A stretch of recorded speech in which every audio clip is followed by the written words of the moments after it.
It is with pleasure that I have listened to the remarks of President Kimball. The sentiments he has advanced are true and just, and I am certain no person can have listened to them without having felt edified and instructed. There is no doubt that a great proportion of the people who have been here in these valleys for years past can bear witness to the counsel and instructions that have been given for the preservation of the settlements and the establishment of the stakes of Zion within the limits of these mountains. Perhaps those persons, when they see me arise to occupy the stand, will at once say within themselves, "We are going to hear something in relation to enlarging the new settlements, making entirely new ones, establishing ironworks, or some other thing of that nature, to draw our feelings out of the channel they have run in. For it is so really certain that I have scarcely attended a single conference since I have been in the valley without having something of this kind to present during the term of conference. I think, however, for the last year, it has not been my lot to address an assembly in this place, perhaps more than once or twice, and as I had been noted for short sermons and short prayers, my addresses have also been few. But although my voice has not been heard from this stand, I have not been silent, neither have I been idle. I was appointed to preside over the affairs of the church in the county of Utah. I have also made 2 trips annually through the southern portions of the territory, visiting all the branches, taking considerable time and a great deal of interest in the affairs of Iron County, besides making as many missions to this place as were necessary to obtain counsel and acquire information to carry on the work entrusted to my charge. Any man that knows the country and is acquainted with the business that has been placed before me will be aware that, lazy as I might be, I have had plenty to occupy my thoughts and to give me active exertion, at least for the past year, in the exercise of my ministry and calling. I present myself before you, then, to offer a few reflections upon what I feel to be important for this conference to consider for the safety, welfare, and protection of the saints in the valleys of these mountains. I have been made familiar with the condition of our settlements south, and am aware somewhat of the condition of our settlements in other parts of the territory. In the commencement of my remarks, I will say that the people almost universally do not realize the importance of listening to the voice of God through his servant Brigham. My heart has been pained by the things that are past. When I have been traveling and laboring in different parts of the territory, it has been pain to see the carelessness and indifference with which the words of the Almighty, through his servant, have been received. Numbers were counseled to go to Iron County and make there a strong settlement, sufficiently so to enable the people to protect themselves and establish iron works. Many started in that direction and succeeded in making the distance of from 30 to 70 miles and concluded they had traveled far enough on good land without settling upon it. Last spring, when President Young made his visit through the settlements, the county of Utah was very flourishing in appearance. Many splendid farms had been opened, and men were living upon them with the same security and carelessness as heretofore the people have done in the state of New York, where they need not fear the attacks of hostile Indians. The president had previously counseled them to settle in forts, and not scatter asunder so as to render themselves in a state of helplessness in the case of attack by the red men.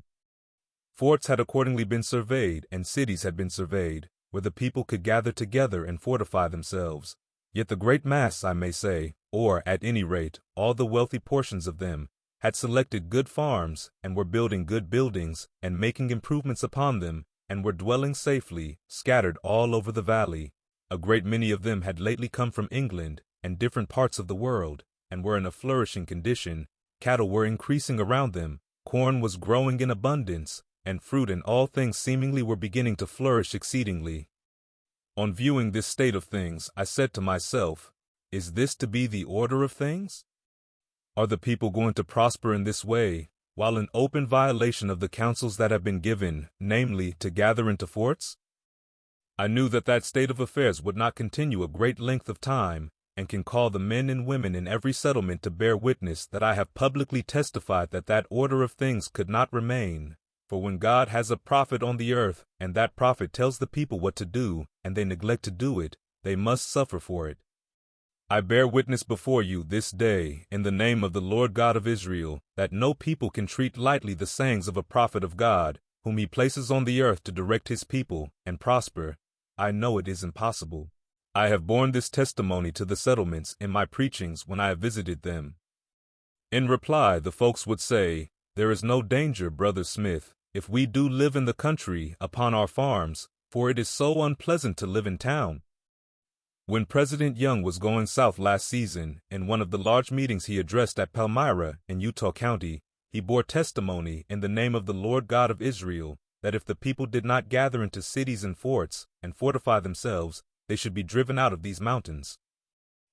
If God had come down upon one of these mountains as he did upon Mount Sinai and kicked up a tremendous thunderstorm, I could not have been impressed with the truth of those remarks one particle more than I was on that occasion.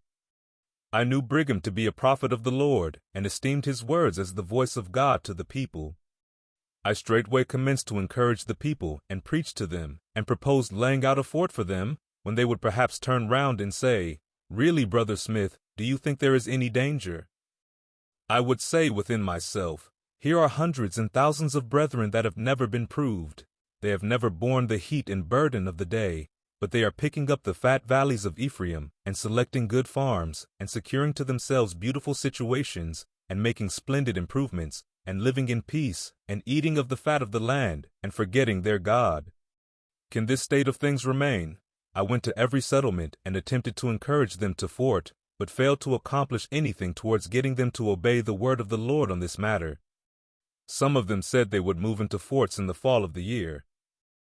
Sometime in the summer, however, a man, known in these mountains by the name of Walker, found that the people cared nothing about God or the instructions of Brother Brigham and Brother George A. So he said, "I wonder if you will mind me," and in less than one solitary week, he had more than 300 families on the move, houses were thrown down in every direction, and I presume $100,000 worth of property was wasted.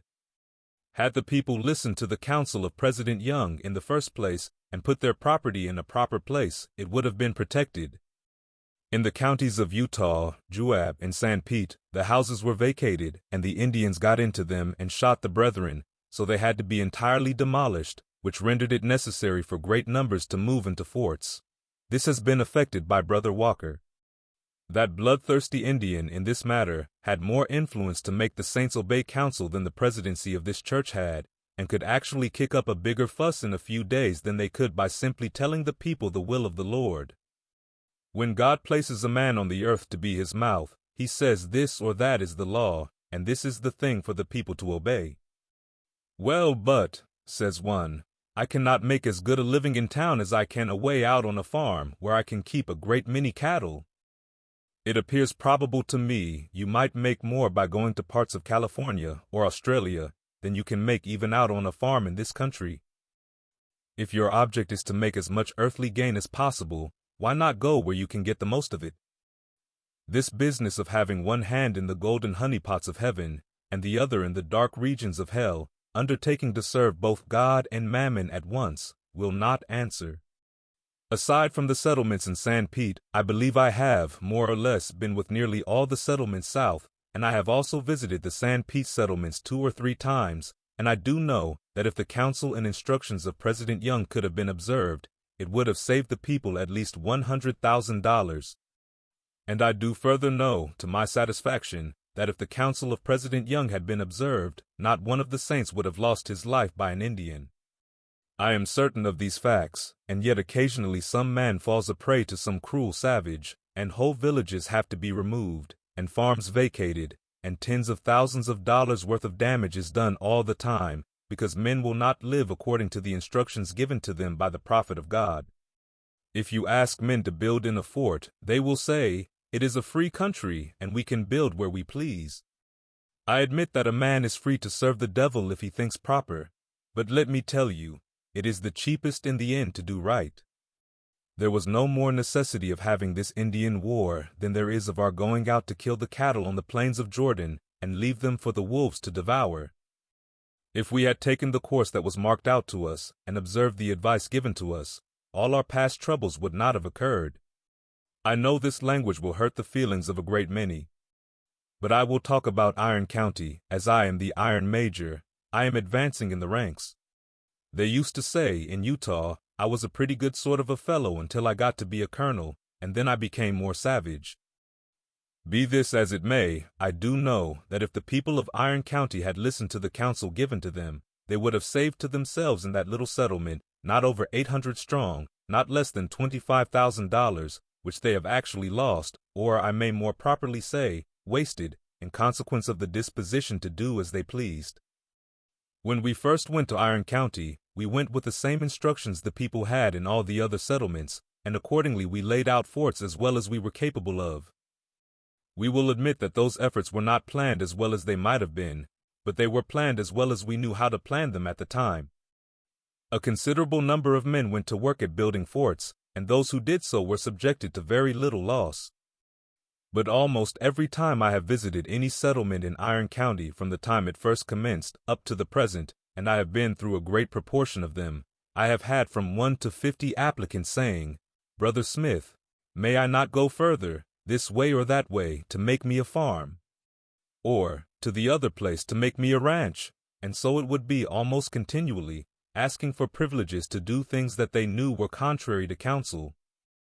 My answer would be, yes, of course, just as soon as the settlements are strong enough to secure to you protection, but it will not do to venture out and separate far from each other for 2 or 3 years. Until the settlements get strong, we must stay together, lest some evil influence should stir up the Indians and destroy our settlements entirely. With all the influence I could use in those parts of the country, some of the brethren broke through and established several posts for cattle ranches and commenced to open farms, but it was afterwards found necessary to gather these distant posts in, and those who were living on large farms and erecting fine buildings, which either had to be removed away or entirely abandoned. All this trouble and loss of property could have been prevented only for that reckless disposition. I want a little more liberty to go a little further off. As I had the honor to preside over Provo, I take the liberty to talk about my own place and tell its history, and I want all the newcomers to profit by it. In the first place, there was a number of men wanted to go to Provo and make a settlement and have a chance to fish in the waters and trade with the Indians. They accordingly begged of the president to let them go in accordance with their wishes. He finally gave them the privilege of going there if they would build a fort for their protection. They went and made a beginning. They built something, but I never knew what it was. I have passed there, but not being very well acquainted with the science of fortification, nor with the science of topography, I never could find or frame a name for the thing which they built. They then petitioned for the privilege of laying out a city with small lots, and living in the capacity of a town, as it is so much more convenient to live in a town than in a fort. The president gave them the privilege, because he was afraid, I presume, if he had not granted it to them, some of their own careless boys, or the Indians, would set their hay on fire and burn up the whole concern. They went to work and laid out a city. The president of that company is one of the most righteous men I ever was acquainted with. There is not a man living, I presume, would say any evil of him, and I am the last man to do it on any account. But he wanted to set an example, you know, for it is generally expected that presidents and bishops love to set an example to the flock of Christ. So he went off up the creek and found a splendid piece of farming land. He took his cabin from the miserable huddle they meant for a fort, and put it on this piece of land, and said, "Now, you poor brethren," if he did not say it, I always thought he did, "you stay in town, and I will remain here, and when I get rich I will remove into town and build me a fine house, for these log cabins will not look well in town." Every man that wanted to get rich went up the creek to what we technically call the bushes, and pretty much all the property went into the bushes, and there it remained until Walker spoke, and it was not a week after before this good president, and all who followed his brave example, came bundling into town after he had put up a thing up the creek among the bushes that I call one of the mysteries of the kingdom. Now, if that man had taken the good and wholesome advice that was given him, he would now have been well off. It would have been over $2,000 in his pocket, and so it is with all the balance of the people who have acted as he has. They have had to sacrifice all this property by taking their own way. The Indian War is the result of our thinking we know better than our president, the result of following our own counsel instead of the counsel of Brigham Young. It has been the cause of almost all the loss of life and property that has been sustained from the Indians, that is, in the southern departments. Understand me, I do not pretend to say anything about matters this side the Utah Mountains, but I will tell you what I think. I think that all the forting I have seen in Great Salt Lake County, it is true I have not seen much of it, but the most of what I have seen amounts to nothing more than a humbug, and if ever an Indian war comes upon you, you will be no better off than the distant settlements, unless you make timely calculations for it beforehand and make them right. Such a war will cost you nearly all you possess. I do not know that you will ever have one, but I should think, allowing me to judge, that you have one on your hands now. And if I had a family scattered out on any of these creeks, or living in any of these unfortified settlements, I should think it prudent for me to move them into the city or into a fort, and do it the first thing I did. After the Indians have come and peeled your heads clean, murdered your wives, killed off your children, burnt your houses, and plundered your property, then you can move into forts, and it will be all right. That appears to me to be the kind of forting I can observe in the thinly settled parts of this county. In the cities the people are more wide awake. I expect, brethren, I shall preach here again if I live, and I shall probably preach about the Indian difficulties, about the Indian War. If they did say I was the biggest coward south of the Utah Mountains, and that I dare not go out anywhere, not even for my cows, without my gun, and generally with somebody with me, and consequently, being so nervously afraid, I shall say to the newcomers, especially if they want to be preserved and to save their property, and labor to preserve the lives of their families, they have got to take the counsel of President Young, and that is, to settle in forts, and have fortified cities, and not only to settle in forts and cities, but to go armed, and not be overtaken and murdered by the way, in the manner that some have been. You might suppose, because I am so cowardly, that I am very anxious to kill the Indians, but no man ever heard me undertake to advocate the business of killing Indians, unless it was in self-defense, and in no orders that I have issued, and I have issued a great many under different circumstances since the war commenced, being the Iron Colonel, have I ever given license of this kind, but to act in defense of ourselves and property. For I do believe, if the people can be made to listen to President Young's counsel, we can close the war without bloodshed. I have believed it all the time, and I have acted upon it. With the exception of a few bloodthirsty individuals that may have to be punished for their crimes, the great body of the Indians that have been affected can be brought to peace and duty if the people themselves will observe their instructions. I know not what my friends may think of me for talking as I have today, but I have expressed freely my candid sentiments, and I can express nothing else. At the same time, I do not consider that the Indians have had any provocation in any shape or manner to cause them to commence this war upon their friends. I believe it was commenced through the influence of some corrupt individuals who were fired with a desire for plunder, and that it never would have been commenced at all if the people had all been in forts, as they ought to have been, notwithstanding this influence.